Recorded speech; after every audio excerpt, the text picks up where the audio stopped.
It's a little past 6 in the evening. In the tax accounting firm where I work, the 6 employees, including part-time staff, have all left one after another. Once everyone was gone, I approached the lead employee, the equivalent of a CEO in a typical company, and asked Lucy what was all that about earlier. She then says, "I'll marry you." She declares this abruptly, forcibly, and unilaterally, staring at me coldly. Let's turn back the clock about 5 years. At that time, I was hired fresh out of college by a certain mid-sized company. I didn't care what kind of business it was. All I wanted was a desk job. Because, whether it's raining, windy, snowy, or hot in the summer, I can stay in a comfortable place with air conditioning. So, I was assigned to the accounting department of that company as I wished. Despite being the accounting department, unlike large companies, we handled all back-office tasks. I didn't know anything about accounting, so I learned the ins and outs of the job from one of my seniors. This senior colleague was a charming woman. It's a common story, but we fell in love. She was quite ambitious, talking about getting her CPA or tax accounting license while working and starting her own firm. On the other hand, I didn't have much passion for accounting. Originally, I wasn't good with numbers either. So, I often got bored with work and struggled to stay awake. One day, she invited me to a lecture at a tax accounting school. A former student of the school, now a practicing tax accountant, was to share his experiences. I wasn't interested at all, but I went along, thinking of it as a date. However, as soon as the lecture started, I fell asleep snoring. She was embarrassed and angry, and I kept apologizing. I made all sorts of excuses, like I couldn't sleep well because I had a nightmare the previous night, but in the end, I inadvertently let slip my real thoughts. I just went because you wanted to. I had no interest in it today. I inadvertently blurted out my true feelings. A small matter became a big issue. This led to our breakup half a month later. Even after the breakup, our seats at work remained next to each other. She acted like she had completely forgotten about our relationship. In comparison, just being next to her became unbearable for me. So, I decided to quit the company. Through the breakup with her, my mindset changed. I became motivated, something I hadn't been before. I can do it if I put my mind to it. I won't waste my experience at the company. I'll become a full-fledged accountant. To become a tax accountant, first, you must pass the tax accounting exam. There are a total of 11 subjects on the exam, and the applicant must pass a total of 5 subjects, 2 required and 3 of the 9 elective subjects.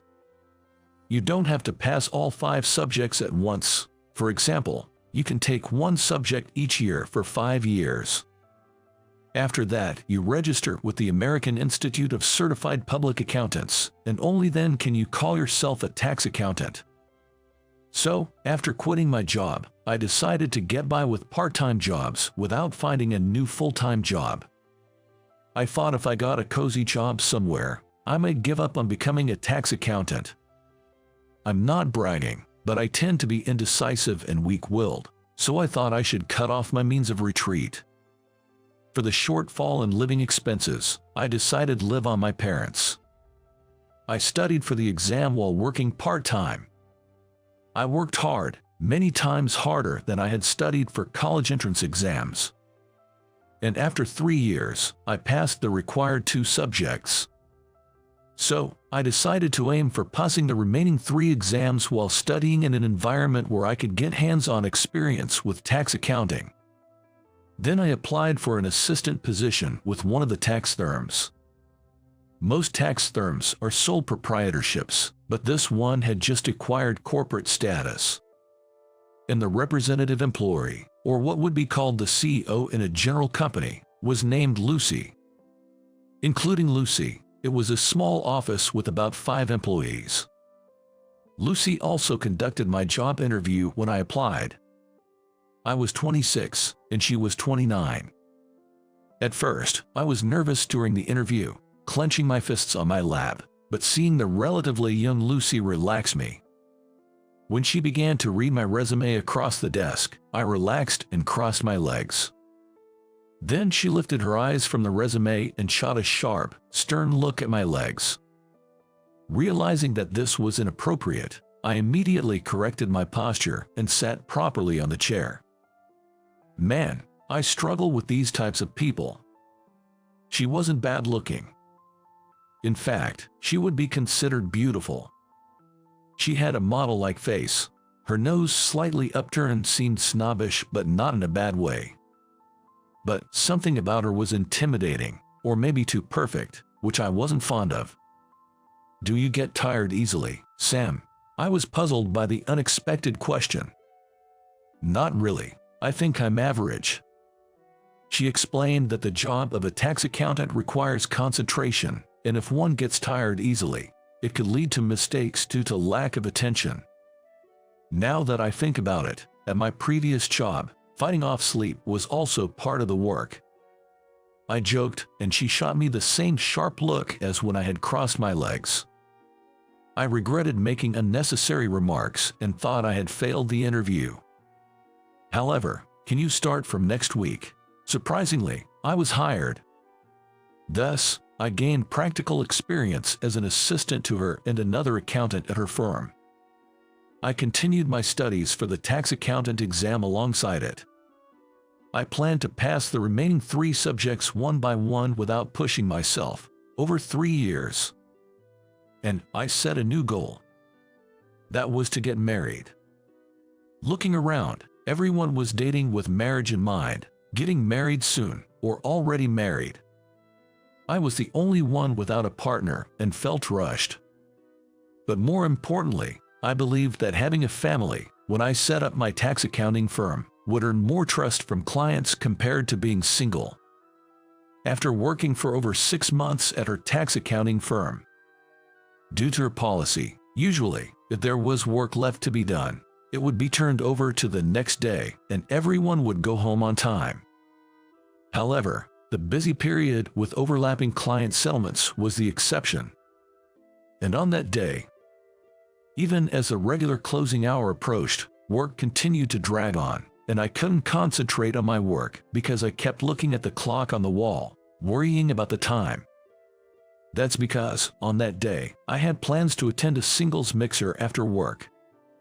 Sam, why are you only looking at the clock? You are not focused at all. After being scolded by her, I focused on the computer screen. I stopped looking at the wall clock. However, I kept looking at the time on the bottom right of the computer and couldn't get any work done. About 20 minutes past the closing time, I shut down my computer and walked over to her desk. Lucy, I'm sorry. I'll come in early tomorrow, so I'm leaving on time today. Well, if you continue like this, it seems you won't be of any help. You can go home, she said coldly, glaring at me with her usual sharp gaze.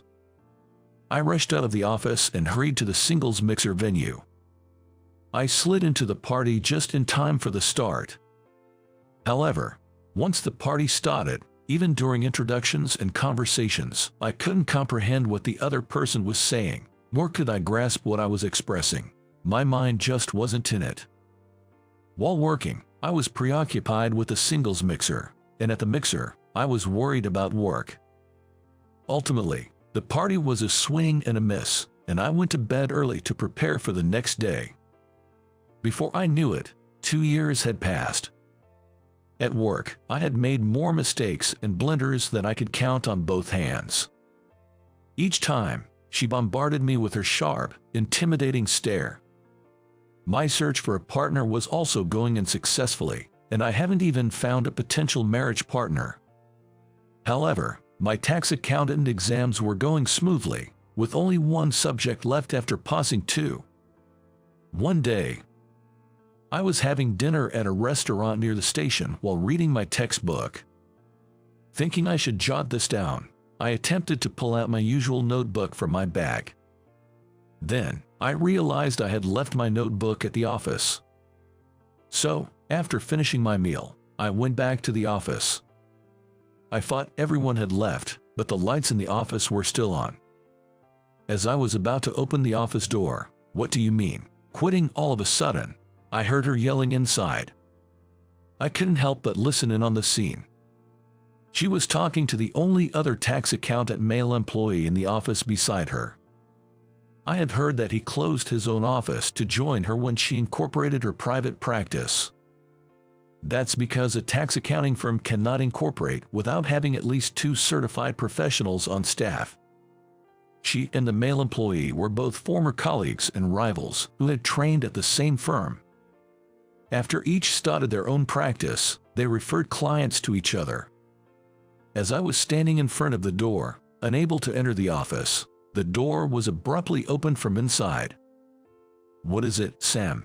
What are you doing?" "Jess, well, I forgot something and came back to get it." He didn't really listen to my reply and quickly left. When I looked inside the office, our eyes met. Her eyes, far from the usual sharp glare, were timid, full of sorrow. "Did you hear the conversation? Heard it, or more like, it was audible?" I answered honestly, and she regained her usual intimidating stare, glaring at me. "So, you heard it, didn't you?" When I replied yes, she explained the situation. Influenced by her father, who was a tax accountant, she aimed for the same path from a young age. She became a tax accountant in her mid-20s and started her own practice. Her firm was thriving, and the client base was expanding. Then, she thought about incorporating her firm.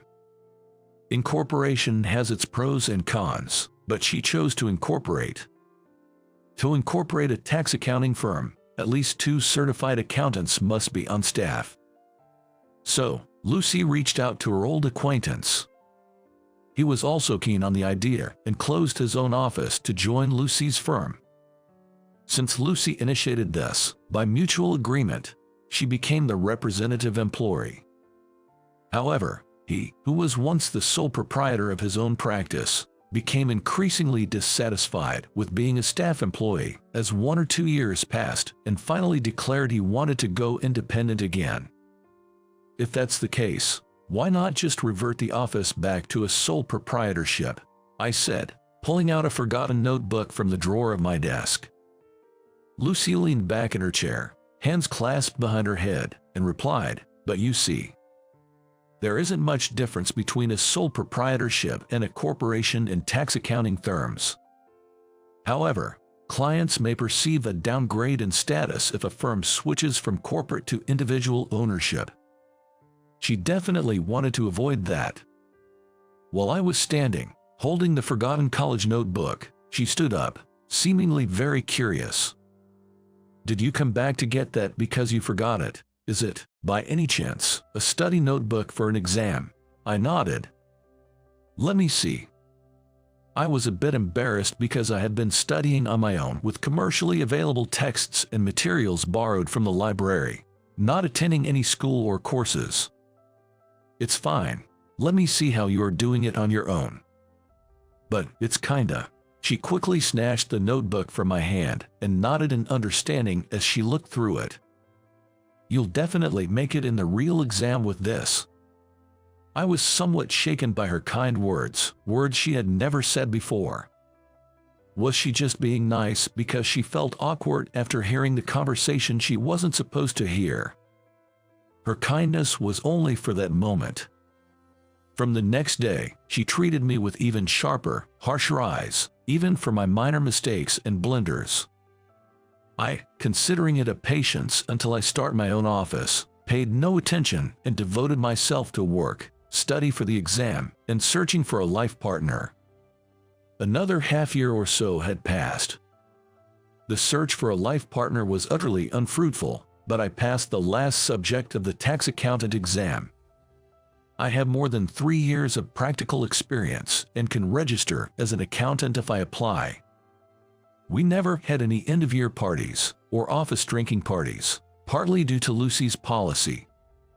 However, for some reason, on this day, we finished our work early and had a modest drinking party in the office. Catering and alcoholic beverages were provided. After everyone toasted with beer, Lucy slowly began to speak. "Everyone, thank you for always working hard."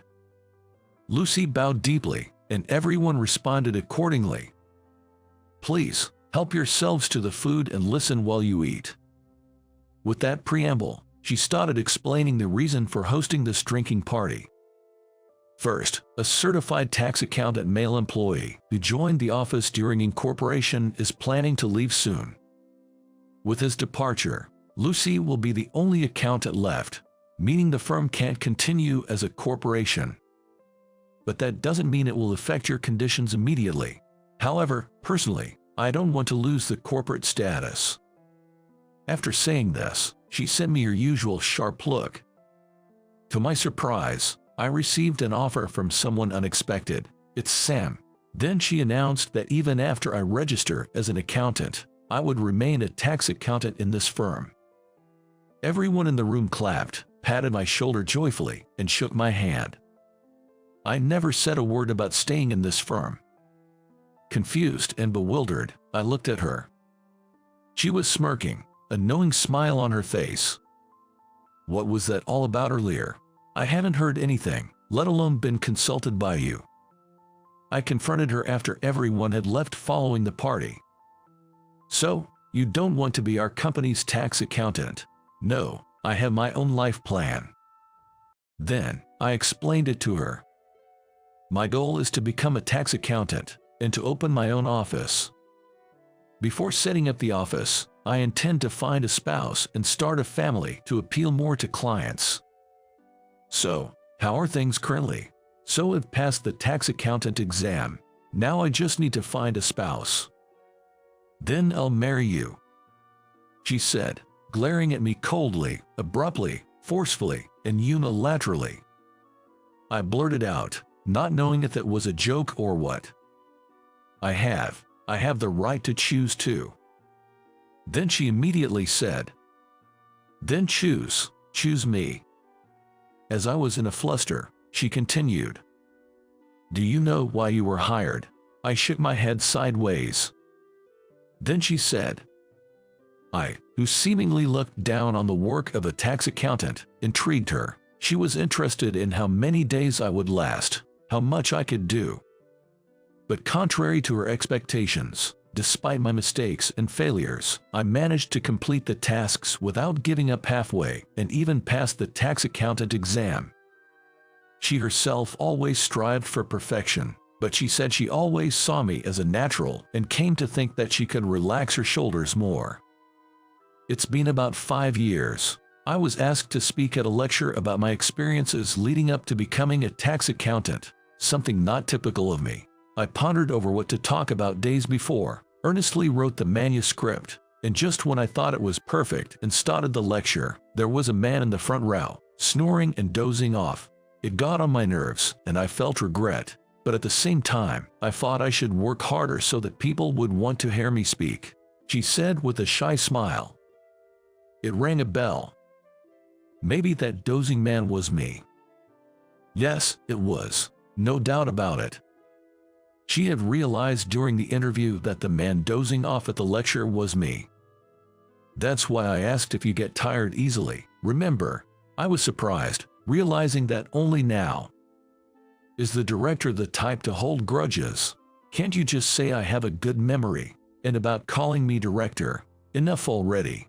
So, even now, as a tax accountant, I'm still working in her office. When I call her by her name at the office, I always get scolded afterward. And yet, she's the one who told me to stop calling her director.